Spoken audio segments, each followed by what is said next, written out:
Ayan mga bossing, good morning mga kahito. Sa mga nagko-comment dyan, yan kung paano yung tamang setup ng hatchery tsaka concrete pan. Ito ang ipapakita ko sa inyo mga kahito ay hatchery setup.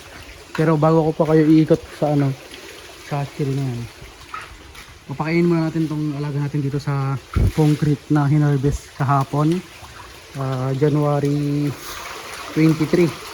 Ayan sila. Itong andito mga bossing, for sale to ito, juvenile size, galing po sa lupa. Ayan, galing sa lupa yan.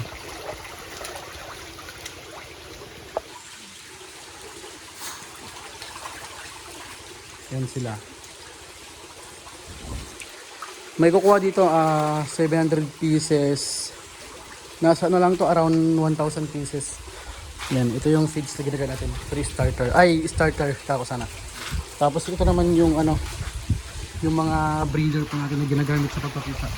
Yan. Tapos dito naman po tayo sa sa hatchery, sa concrete pan kung paano set up. Paano yung setup niya. Tapos ito pala yung mga kahito, mga 2 days old natin na dito fry. Yan sila. Tapos ito naman yung bagong papisa natin kagabi, 24 hours. Yan naman sila ngayon. Yeah. Yung mga brown sila yan. Tapos dako naman tayo dun sa sabi nating setup. Dito tayo sa walang laman. Yan. Unang-una mga kahito, mga bossing, kung magko-concrete pan kayo tapos mag-grow outs, dapat ang taas nito tatlong hollow blocks or 4, depende sa inyo. Kasi ito pang hatchery po yung style niya, kaya nilagyan namin ng harang to para hindi makatalon. Ang purpose naman nito, pag tatlo yung tatlo yung hollow blocks niya, hindi makakatalon yung isda. As dito naman sa drain, yan, DDoS yung gamit dito. Tapos yung outlet niya lalabas dito. Parang ganito yung style niya. Yan. Pwede rin naman ganito yung gawin nyo. Yan, parang ganito. Yan. Marang siya dito kung gusto nyo iharang. Tapos pwede rin yung ganito kung gusto nyo yung ganito. Na PVC. Yan. Pwede nyo itaas baba to. Kunyari kung gusto nyo mag-drain, yan. Parang yan, sludge yun. Tatanggalin natin yan. Pwede natin ibalik agad. Pero kung gusto nyo namang full drain, ibababa lang ng sagad. Pero pag kalahati lang yung gusto nyo tanggalin, kalahati lang yung ibababa nyo. Ganyan lang po. Kasi marami pong nagko-comment dyan sa YouTube natin, tapos sa Facebook natin kung paano yung setup nito.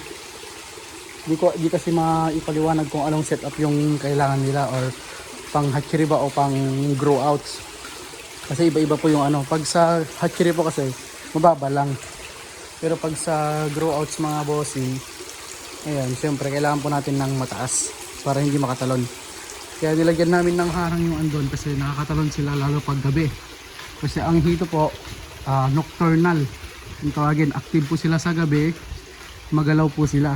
Kaya yan, gising po sila sa gabi. Kaya nilagyan namin ng pinaka bakod na ganito. Ayan. Pero pag magpapapisa naman po kayo mga kahito, yan, parang ito mainit. Kikita nyo naman, kulay green. Mamayang gabi, 24 hours, maglalabasan na yan. Katulad nito andito. Yan. Yan. Ang location nito bossing, mga bossing ko, Barangay Resurrection, Umingan, Pangasinan.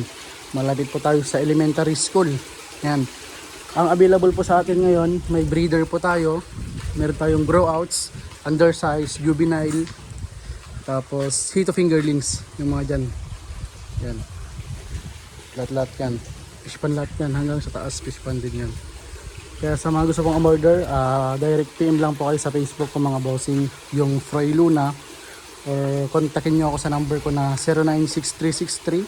096363-19471. Or yung isa kong number na 092772-19434. Ayan.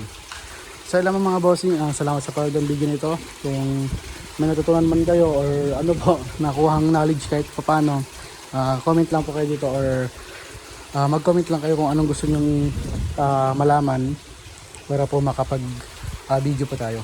So, alam mo mga bossing, thank you.